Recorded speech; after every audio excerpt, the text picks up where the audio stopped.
Pensando en Voz Alta, conversación espontánea en la que se analizan los temas de actualidad, abordados bajo la perspectiva de Alfredo Mena Lagos. Pensando en Voz Alta. Buenos días, bienvenidos a Pensando en Voz Alta. Hoy tengo el gusto de tener con nosotros a mi buen amigo Max Mojica. Él es experto tributario y nadie mejor que con él discutir el tema del momento, que son los tales Panama Papers, que a mí sí me gustaría profundizar primero qué es lo que es una compañía offshore, qué es lo que ha significado Panamá para el mundo de los negocios, pero principalmente qué es lo que origina todo esto. Porque todo el mundo se enfoca en lo negativo, en lo criminal, pero nadie se enfoca en lo positivo. Nadie se enfoca en las lecciones que se pueden tomar del porqué de este fenómeno. Y eso creo que es lo principal. Creo que los gobiernos y sus malas acciones, especialmente en el sentido tributario y regulatorio, son los que prácticamente fomentan el uso de este tipo de mecanismos que, dicho sea de paso, son completamente legales y legítimos. Así que vamos a analizar esto con Max. Bienvenido, Max. Gracias, Alfredo. Sí, yo creo que es importante pues, abrir un espacio en tu programa precisamente para discutir, digamos, sea un foro apropiado para discutirlo y tratar de llevar este mensaje, digamos, de lo que es el concepto de una empresa offshore a, digámoslo así, al común de los mortales, ¿verdad? Que todos entendamos que le quitamos un poquito el morbo a este tema del Panama Papers, porque al final del día lo que ha sucedido es que la gente, tan pronto salió la información, empezó con un dedo acusador. Tener una sociedad en Panamá equivale a ser un evasor. Tener una sociedad en Panamá equivale a ser un blanqueador de capitales.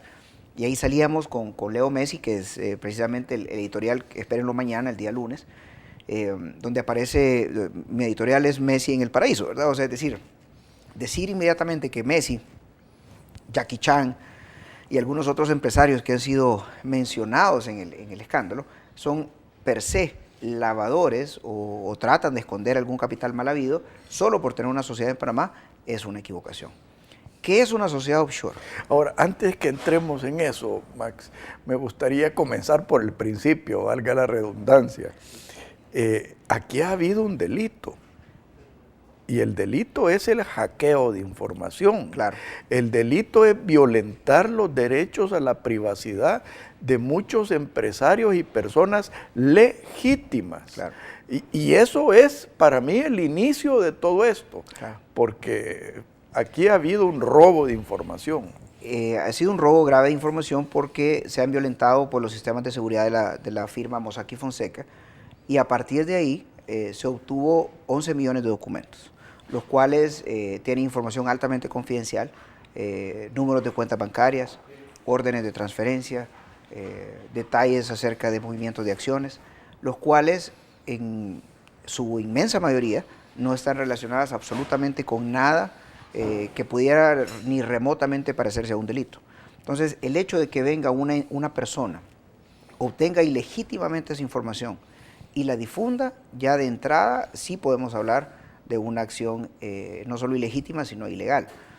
Y no solo se puede detener ahí, Alfredo. Yo creo que es importante el hecho de que una cantidad importante de personas, y vamos a hablar del tema salvadoreño, una cantidad importante de personas dentro de El Salvador, en tweets, en redes sociales, ha estado sirviendo de caja de resonancia de este tipo de acusaciones sin fundamento. Y a mí no me extrañaría, Alfredo, que en las próximas semanas estemos viendo acciones de naturaleza penal o de daños y perjuicios dentro de El Salvador, porque ¿qué sucede si una persona fue mencionada, un empresario local, ha sido mencionado en los Panama Papers, ha sido mencionado en los periódicos simplemente como eso? A fulano de tal lo vinculan con Panama Papers. Pero esa información que es neutra es retomada por ciertos individuos y empiezan a utilizarlo con nombre y apellido. Fulano de tal es un evasor de impuestos porque es mencionado en Panama Papers. Entonces, ese tipo de acusaciones, los cuales, reitero, no tienen absolutamente ningún tipo de fundamento, pueden dar pie a persecuciones de parte de los ofendidos, pues, ¿verdad?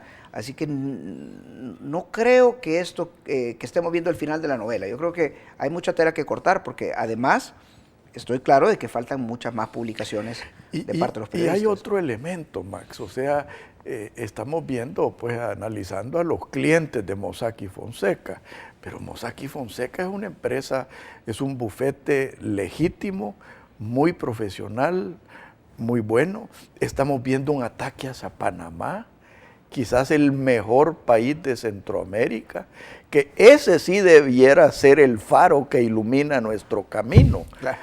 Porque una envidia. De hecho, recuérdate de Panamá cómo era, si te recuerdas, Panamá en los 60, era un pueblo. Y Panamá ahorita es la Miami de Centroamérica. No, y es injusto de que se satanice a una empresa excelente como es el bufete Mossack y Fonseca, pero peor aún que se satanice a un país que es un verdadero ejemplo para todos nosotros. Correcto. Mossack y Fonseca es una sociedad, una firma de abogados que tiene muchísimos años de experiencia, fundada por Jürgen Mossack y Ramón Fonseca, ambos profesionales de muy alto nivel, la cual empezó, como muchas otras firmas en Panamá, pues con un tamaño modesto y creció a tener cientos de abogados. Especializada en crear firmas que son vehículos legales perfectamente válidos, inscritos en el Registro de Comercio de Panamá. El Registro de Comercio de Panamá es uno de los mejores de Centroamérica. Mucha de la información que ha circulado en las redes sociales se puede obtener en Google. O sea, tú metes el nombre de un empresario, metes el nombre de una empresa y el pantallazo, que se le llama, del Registro de Comercio de Panamá, te va a informar quiénes son los directores y todo. O sea, es una sociedad, no son sociedades opacas, son sociedades bastante transparentes, ¿verdad? Si sabes a quién buscar, no estás buscando a alguien especial. Entonces, Mossack y Fonseca realmente es una empresa especialista en prestar este tipo de servicios. Y es especialista en crear vehículos legales que sirven.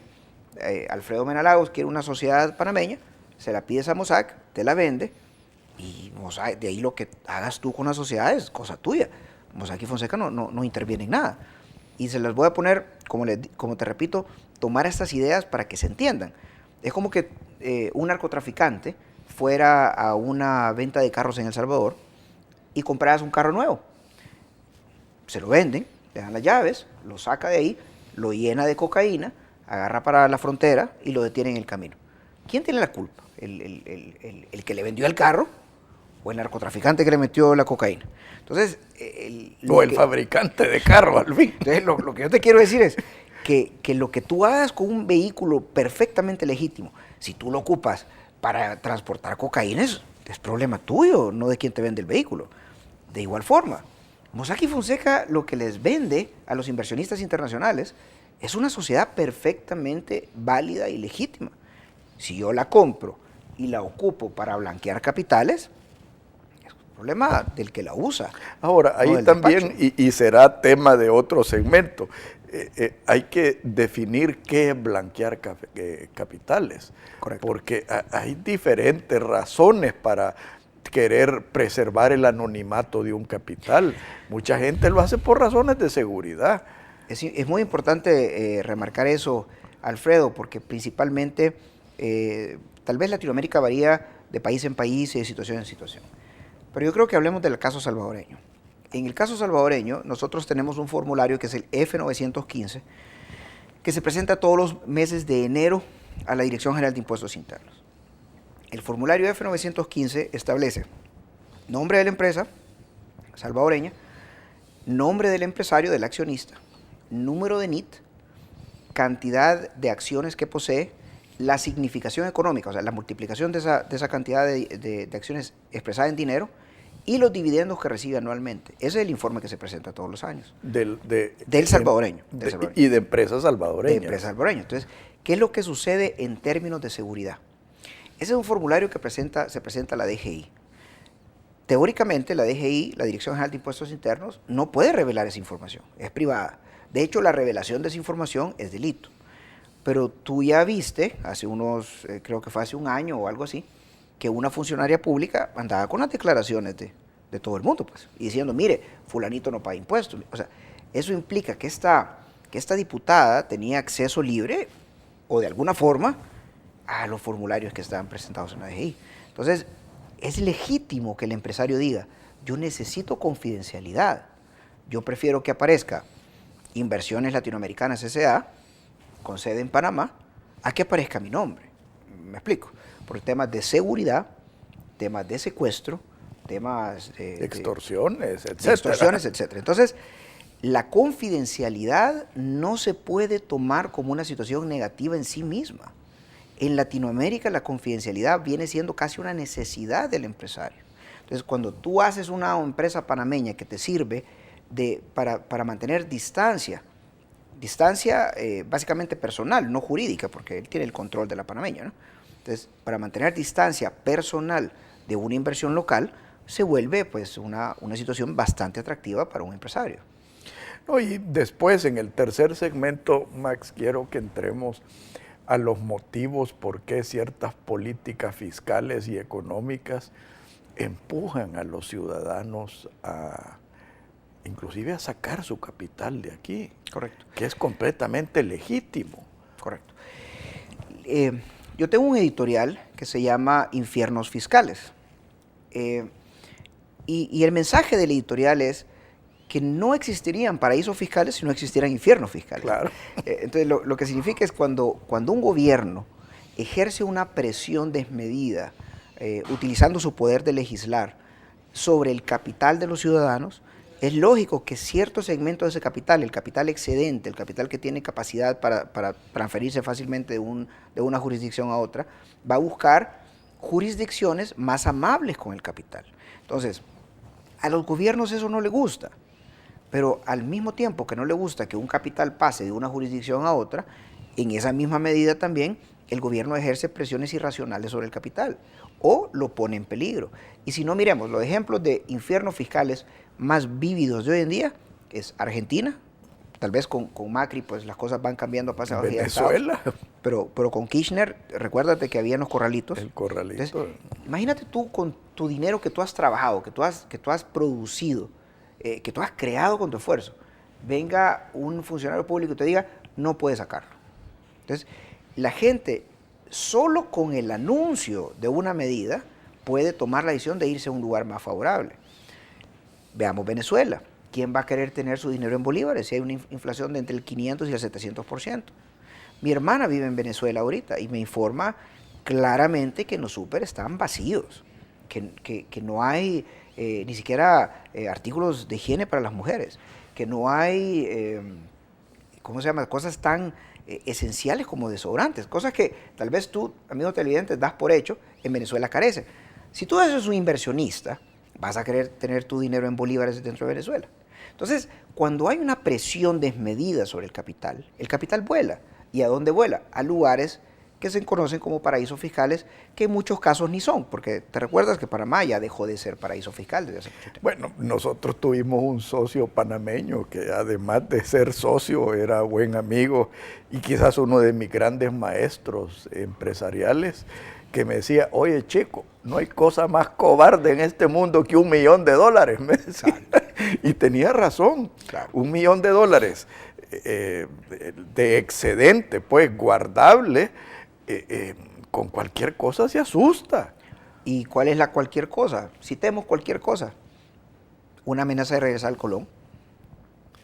Eso es bien asustante. Impuesto al patrimonio. Impuesto al patrimonio. Presiones, conflictos y roces entre la cúpula de gobierno con la cúpula empresarial, donde uno no siente el ambiente para invertir, ¿verdad? Entonces, yo considero de que es importante que la gente le quite ese morbo, ¿verdad? Ese morbo a decir, tú inviertes en Panamá, tú inviertes en Islas Vírgenes, tú tienes cuentas en Islas Caimán, entonces necesariamente tú eres un lavador de dinero, necesariamente tú eres un evasor. Bueno, en el próximo segmento sí le vamos a entrar a lo didáctico, porque sí es necesario analizar qué es lo que es un paraíso fiscal, qué es lo que es una empresa offshore y para qué sirve. Por favor, no nos cambie, ya volvemos.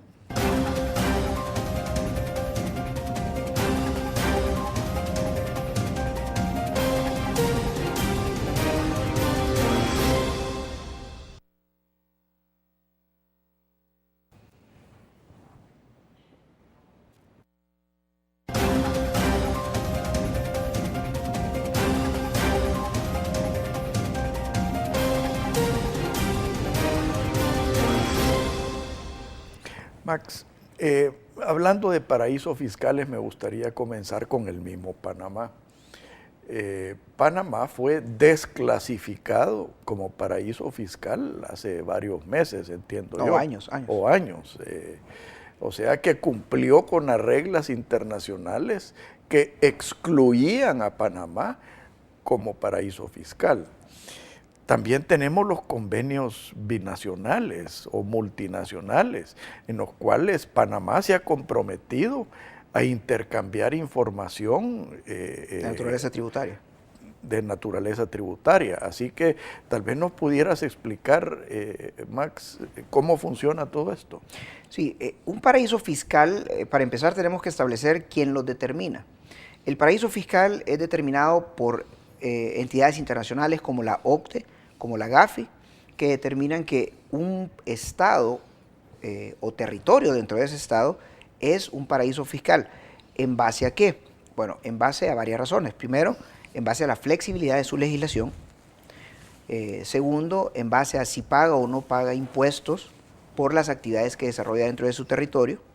Y tercero, que es también bastante importante, para establecer si este estado o territorio acepta rendir información a otros, o compartir información de naturaleza tributaria y financiera con otros estados o territorios.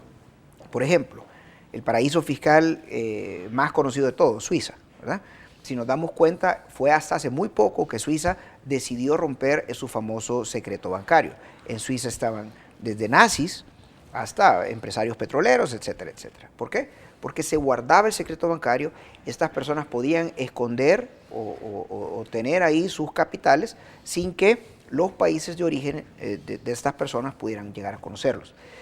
El tema de paraíso fiscal, uno lo asocia inmediatamente con Panamá, pero en realidad están salpicados todo el mundo de paraísos fiscales. Estamos hablando de que Panamá fue en su época, estuvo BVI, que es las Islas Vírgenes Británicas, está, ¿cómo se llama?, Belice, podemos hablar incluso territorios dentro del mismo Estados Unidos, lo cual es muy curioso, porque ahí tenemos a Delaware, tenemos algunas empresas en Florida, tenemos a Nevada.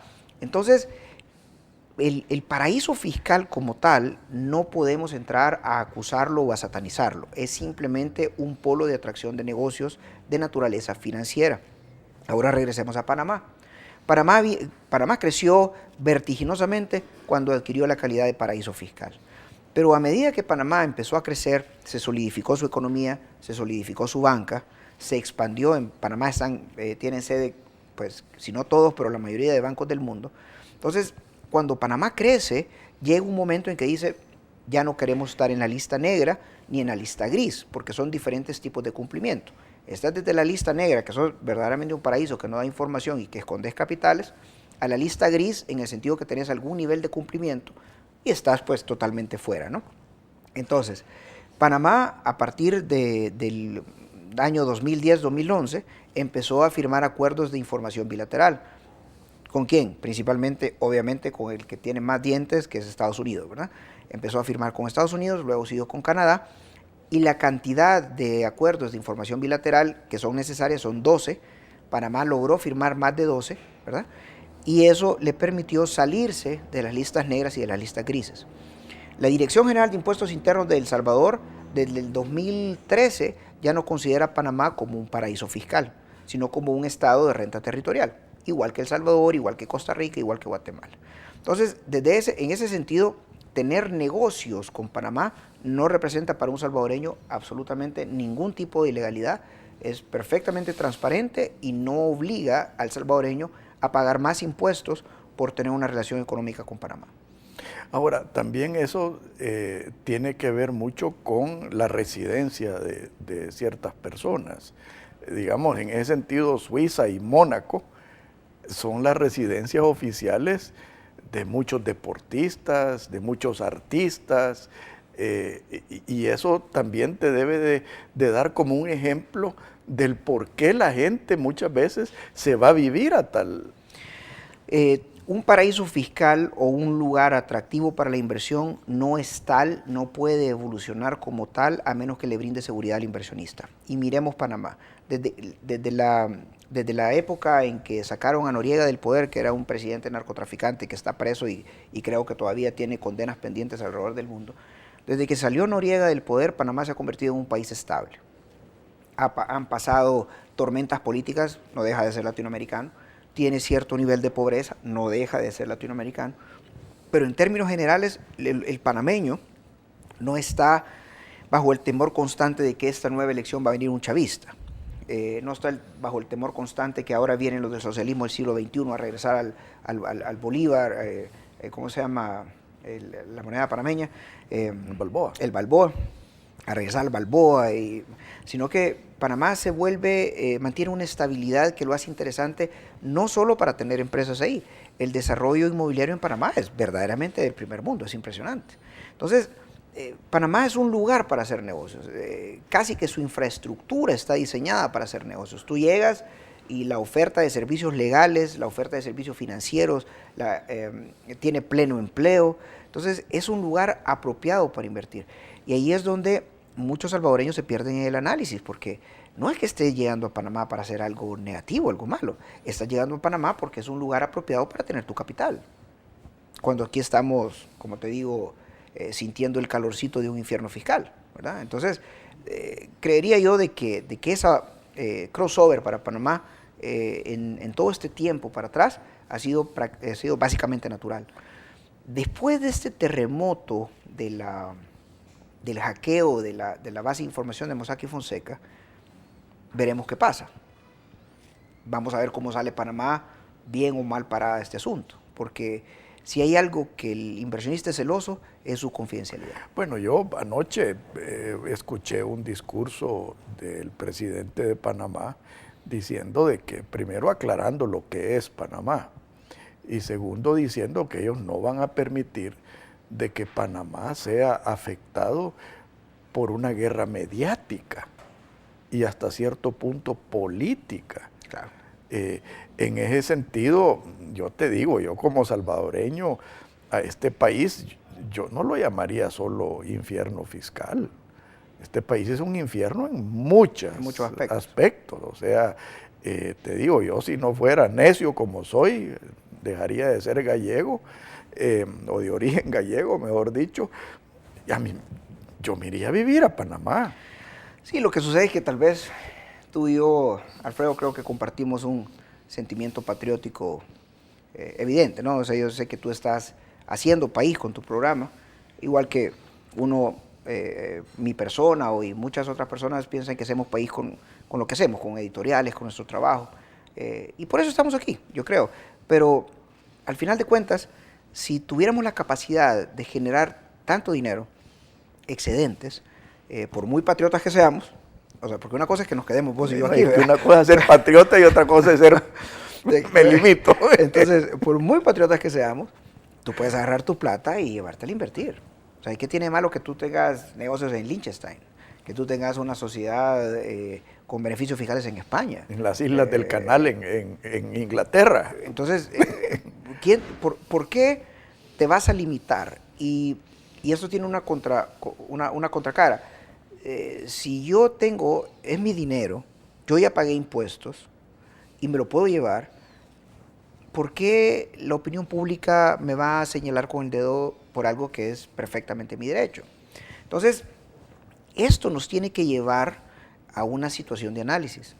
Esta es una oportunidad única para la Fiscalía General de la República de El Salvador, para la Dirección General de Impuestos Internos, para investigar probablemente no al empresario tradicional, que el wire transfer, la transferencia bancaria, que yo vine, pagué mis impuestos, tengo $1 millón de excedente, agarré, le di orden al banco y lo mandé a Panamá, ¿verdad?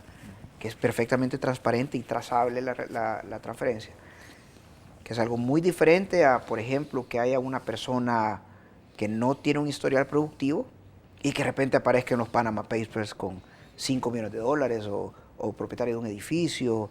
Entonces, ahí es donde sí cabe de solicitar explicaciones, ¿no? Porque una cosa es un empresario con su dinero bien habido y que puede hacer lo que quiera, y otra cosa es una persona que de la noche a la mañana aparece con con importantes capitales. No, y te digo, investigaciones en el punto de origen. Claro. Porque yo creo que mucha gente se está confundiendo en el sentido de que hay que investigar el destino.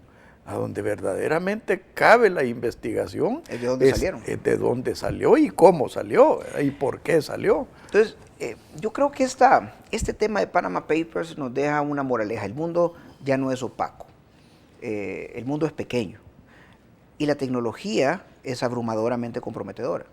Entonces yo creo que ahora definitivamente pensar en como la época de los 60s, que tú podías pasar fronteras con maletines llenos de dinero, eso ya no existe. Y todas las transferencias bancarias y todas tus órdenes, tu relación con sus abogados y todo, puede llegar a ser conocida tal como está sucediendo en este momento. Yo creo que es una moraleja importante, más que todo para los funcionarios, porque al final de cuentas, como te digo, un empresario pues, puede tener todas las justificaciones del caso, pero de repente tenemos a un funcionario que de la noche a la mañana es multimillonario, es complicado, ¿no? Bueno, yo a manera de anécdota, tú sabes que a mí me mandaron estudiar a los Estados Unidos a los 12 años y yo me llevaba tortillas en la bolsa de mi saco. Ok. Así que ahora eso... No habían perros que huelían, ¿no? No, pero todo eso ya nada de eso se puede. Ya no, ya la tecnología ya no rebasó, como dice, que ni siquiera las tortillas respetan. Sí. Mira, en el próximo segmento quisiera, Max, que analizáramos la diferencia entre la evasión y evitar impuestos. Porque es importantísimo que los televidentes sepan la diferencia entre ambas situaciones. Por favor, no nos cambie, ya volvemos.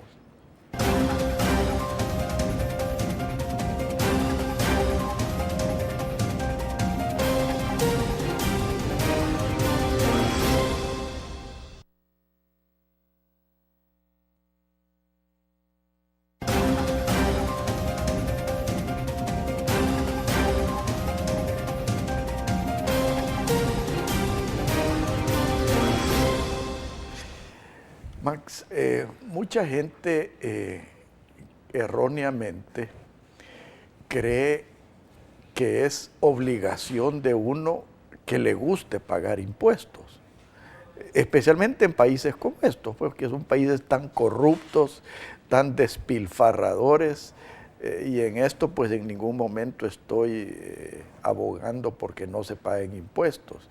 Pero una cosa es evadir impuestos y otra cosa es evitar impuestos. Correcto. Y evitar impuestos es totalmente legal, legítimo y hasta cierto punto la obligación de cada persona para preservar su capital bien habido. Correcto. Hay mucha tela que cortar sobre ese tema y quiero empezar diciéndote lo siguiente. ¿Qué es el impuesto? El impuesto es una contraprestación difusa de parte de la persona hacia el Estado. Eso significa que yo pago mi impuesto sobre la renta, que les recuerdo, amigos contribuyentes, el 30 de abril, el último día. Entonces, presentamos nuestras declaraciones y pagamos el impuesto. Eso significa que el Estado obtiene fondos, obtiene gasolina para cumplir con sus obligaciones. En otras palabras, el impuesto no es para que se despilfarre, no es para que se le den la gran vida, no es para que viajen, no es para... El impuesto es la gasolina que tiene el Estado, los fondos que tiene el Estado para cumplir con sus obligaciones constitucionales. ¿Cuáles son? Artículo 2 de la Constitución. Brindar salud a los ciudadanos, seguridad, educación, ¿verdad? Entonces, si tú estás pagando el impuesto, yo te felicito. Estamos cumpliendo con nuestro deber ciudadano, es obligación pagarlo. Pero al mismo tiempo que nosotros cumplimos con nuestro deber ciudadano, existe la contrapartida de parte del Estado que debe de cumplir sus obligaciones como Estado. En otras palabras, si tú te enfermas, pues que te den medicinas. Si tú tienes un menor que necesita educación, que se le eduque. Si tú tienes una emergencia, llamas a la policía y que llegue un carro patrulla que tenga gasolina y que den policías que tengan armas que funcionan. Entonces, el punto es que el Estado recibe eso para una contraprestación. Entonces ahí viene que es justo de parte del ciudadano exigir el cumplimiento de las obligaciones del Estado porque nosotros pagamos los impuestos necesarios para que eso ocurra. Si el Estado no te cumple, aún así debemos nosotros de pagar los impuestos. Pero eso sí, no quedarnos callados y poder exigirle al Estado porque tenemos el derecho de contribuir y recibir, y si no recibimos, exigir. Dejo eso en claro desde la perspectiva de cuál es nuestra digamos, obligación como ciudadanos. Ahora entremos al tema de la evasión y de la elusión. Evadir es un acto no solo ilegítimo e inmoral, sino además penado por la ley, tanto civil como penal, o tributaria como penal. Si yo evado, implica que yo tengo una clara obligación de pagar impuestos, de cumplir con un tributo, y decido esconder mis obligaciones, llevar doble contabilidad, evitar la facturación y tantas otras operaciones que hay para efectos de dejar de pagar un impuesto al cual yo legítimamente, en virtud de ley, estoy obligado al pago. Eso es evadir, ¿verdad? Es un acto inmoral, es un delito. Eludir el pago del impuesto es diferente. Eludir es cuando yo, dentro del marco de ley, desarrollo operaciones para efectos de disminuir mi carga tributaria legítimamente o legalmente, ¿verdad? Ahora bien, entremos un poco en el tema de la elusión. La elusión es legal, perfectamente legal. Eso sí, muchas empresas dentro de su concepto de responsabilidad social empresarial están prefiriendo no eludir impuestos, porque la opinión pública está madurando en términos de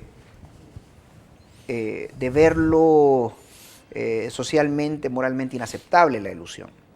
Pero eso es un tema personal.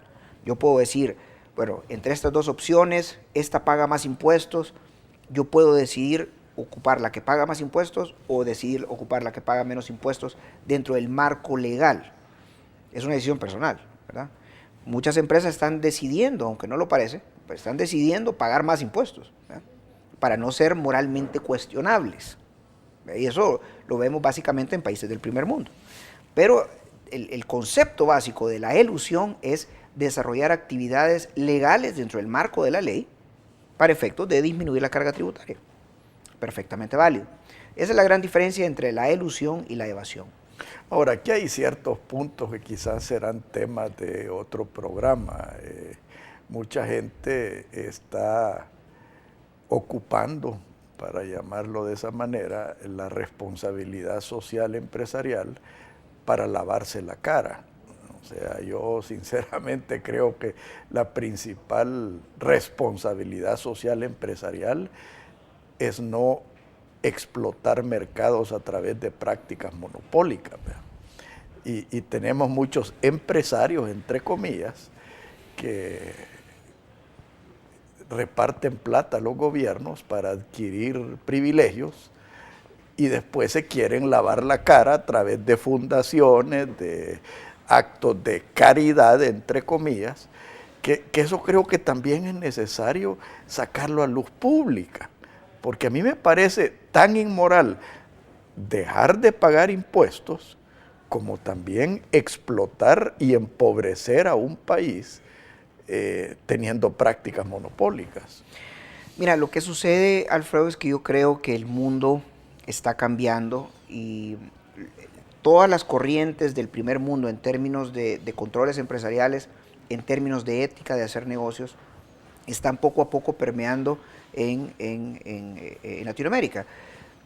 Por dos razones. Primero, porque nosotros tenemos ya en El Salvador, pues en Latinoamérica entera, muchas empresas de primer mundo que tienen aquí sus sucursales, ¿verdad? Entonces, ellas se manejan como que estuvieran en Wichita, como que estuvieran en Washington, como que estuvieran en Florida. Se manejan de forma idéntica, porque tienen una misma línea de conducta. Y esa línea de conducta va permeando al resto de empresarios.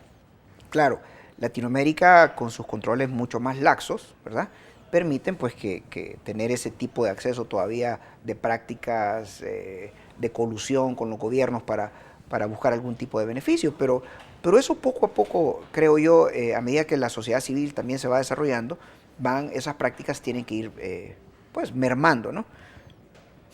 Otro punto importante es la competitividad y la creación de riqueza. Creo que es importante apuntar que un centavo que el Estado le quita al sector privado, legítima o ilegítimamente, le resta capacidad de crear fuentes de trabajo a esa empresa. Entonces mucha gente cree, bajo la falsa impresión de que el cobrar más impuestos no empobrece.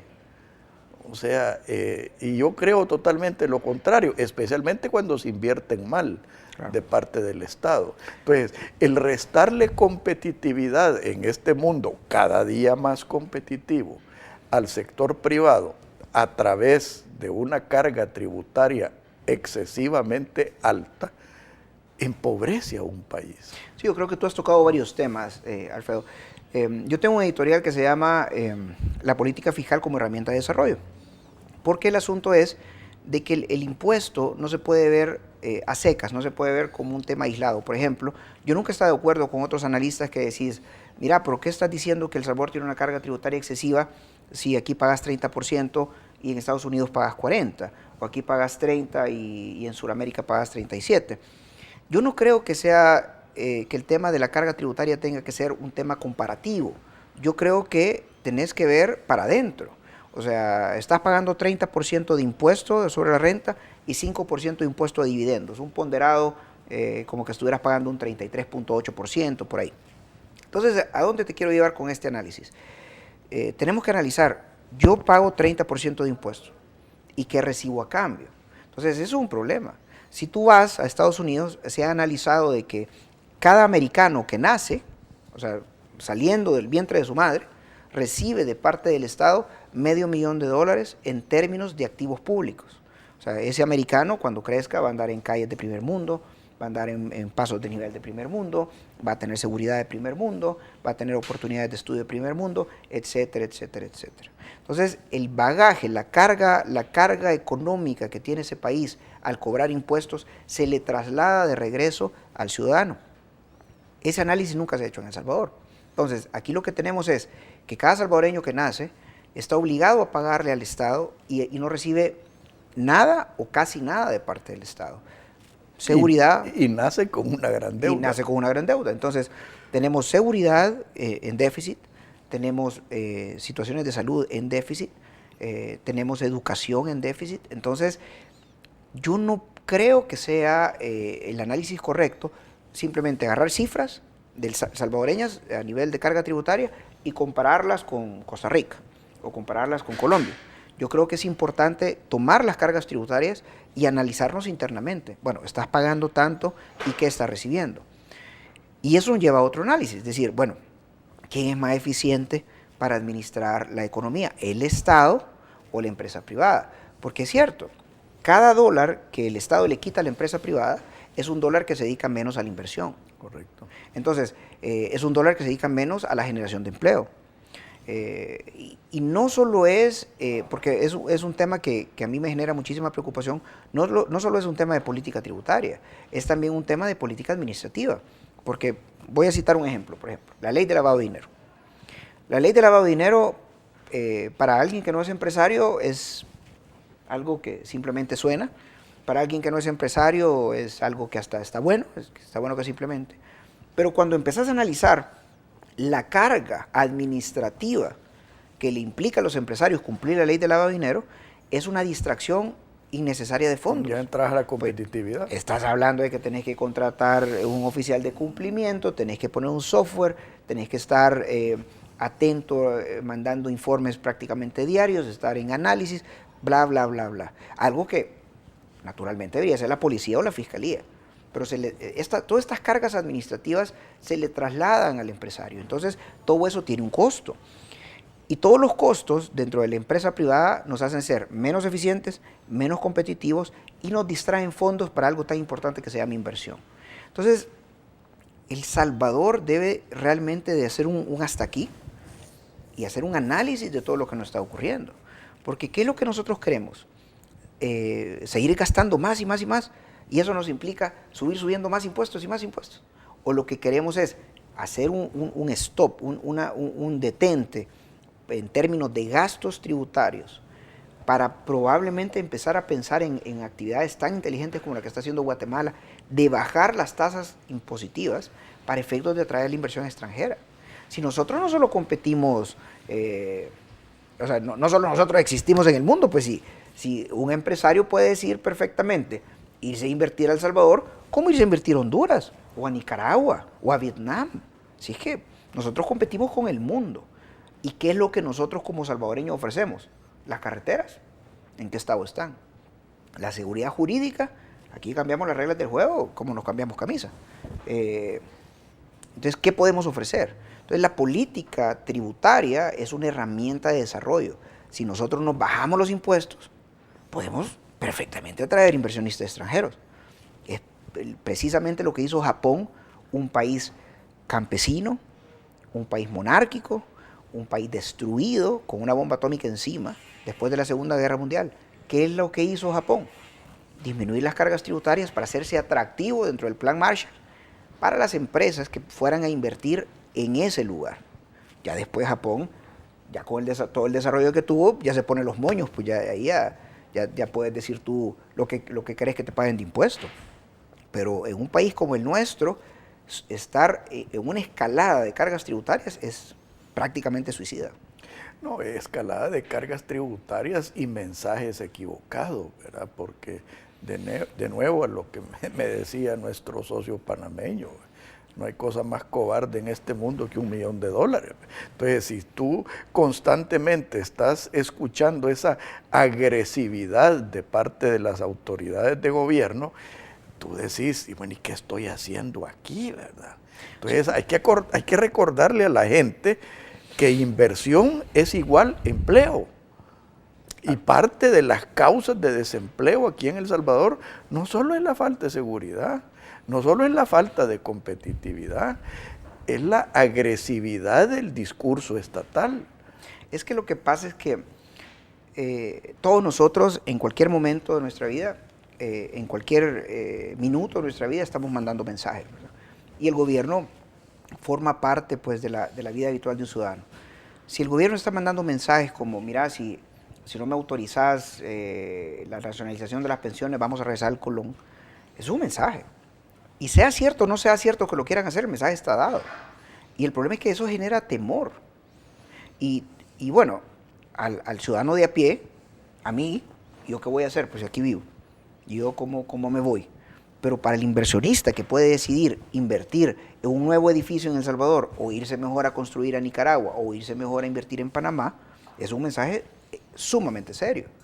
¿Por qué? Porque sí nos afecta a todos. Entonces, el asunto es, más allá del hecho de que las cosas se cumplan, o las amenazas se cumplan, o lo que sea, el problema es todos los mensajes que pueden implicar negativamente, incidir negativamente en el mundo financiero, nos afecta a todos los salvadoreños, porque es un tema de que yo soy abogado, pues hay menos contratos, hay menos necesidad de asesoría, hay menos necesidad de inversión, etcétera, etcétera. Si tú eres profesional de arquitectura, pues hay menos planos que hacer. Si tú eres un médico, pues hay gente que ya prefiere, ya no quiere ir a los médicos privados por el tema del costo, pues y está buscando médicos públicos. Entonces, el asunto es que a todos nos afecta, o sea, todos estamos amarrados en este mundo, es una relación simbiótica que todos tenemos. No, y a manera de anécdota, Max, y yo creo que sería muy aleccionador para los ciudadanos, especialmente aquellos que no habían nacido en esa época, cuando la primera junta revolucionaria de gobierno, que se implantó la reforma agraria de las propiedades grandes de este país. Yo me recuerdo a un individuo que todavía anda purulando ahí en la política, que salió en televisión diciéndonos a los cafetaleros, cuídenme las fincas porque van a entrar en la segunda etapa de la reforma agraria. En ese preciso instante, este individuo dejó a miles de personas sin empleo. Claro. Y te lo digo por experiencia propia. Proyectos de inversión que teníamos nosotros en las fincas, los cancelamos. Claro. Eso significó hacer menos podas, menos siembras, menos conservación de suelos, menos inversión en infraestructura. No, un mensaje. Y las personas que te daban los insumos agrícolas se dejaron sin vender, tuvo que despedir personal.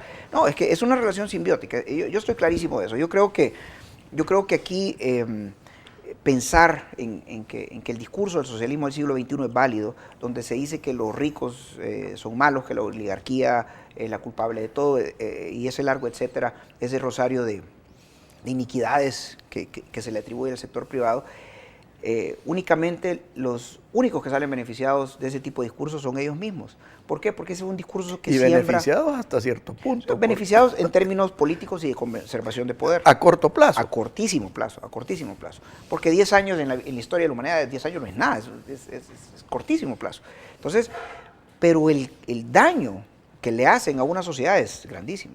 Porque el ciclo de odio que estamos viviendo constantemente en Latinoamérica nos hace, nos separa, nos retrasa, nos abruma. O sea, yo estaba analizando el ideario de Arena y estaba analizando el ideario del Frente. No creas que existe la gran diferencia. O sea, yo siempre lo he dicho, un salvadoreño lo que quiere es que El Salvador progrese, que El Salvador salga adelante. Yo siempre me he resistido a pensar que yo tengo un hermano salvadoreño, yo soy un pensador de derecha, ¿verdad? Y que tengo un hermano salvadoreño que sea pensador de izquierda y que este hermano salvadoreño lo que quiere es destruir el país. Los dos queremos que el país salga adelante. Entonces, ¿quiénes se benefician? Los que están promoviendo el odio y que de alguna u otra forma ese odio le genera un voto duro porque es un ciclo, ¿no? Los que viven de la pobreza. Los que viven de la pobreza y construyen medran, pobreza. Y medran de la política, construyen la pobreza porque los pobres, digamos, los que están ahí abajo, con esas promesas de que aquel tiene la culpa y que cuando yo llegue al poder las cosas van a ser distintas, siguen sacando réditos políticos, ¿no? Bueno, Max, ha sido como siempre una educación estar contigo. Gracias. En este programa. Creo que este tema de los mal llamados Panama Papers es una grave injusticia contra Panamá, es una grave injusticia contra Mossack Fonseca, es una grave injusticia con la mayoría de clientes de Mossack Fonseca que son gente legítima y legal. Y yo sinceramente creo que bien haríamos los salvadoreños en tomar una lección de esto, porque en el fondo hace mucho daño. Sí, yo creo que es importante, como moraleja, no saltar a conclusiones. Yo creo que este escándalo, que ha sido un tanto forzado, un tanto artificial, va a acabar siendo aclarado. Creo que van a venir sorpresas. Definitivamente pues, van a seguir informaciones circulando, pero también van a haber reacciones de personas que se sientan afectadas. Y va a estar interesante. O sea, yo creo que no hemos visto todavía el final. Y bueno, vamos a esperar a ver hasta dónde llega este famoso escándalo, que tengo mis sospechas que se le va a acabar revirtiendo a los que lo han provocado. Muchas gracias, Max. Gracias, Alfredo. Que Dios los bendiga a todos. Muy buenos días. Esto fue Pensando en Voz Alta, conversación espontánea en la que se analizan los temas de actualidad, abordados bajo la perspectiva de Alfredo Mena Lagos. Pensando en Voz Alta.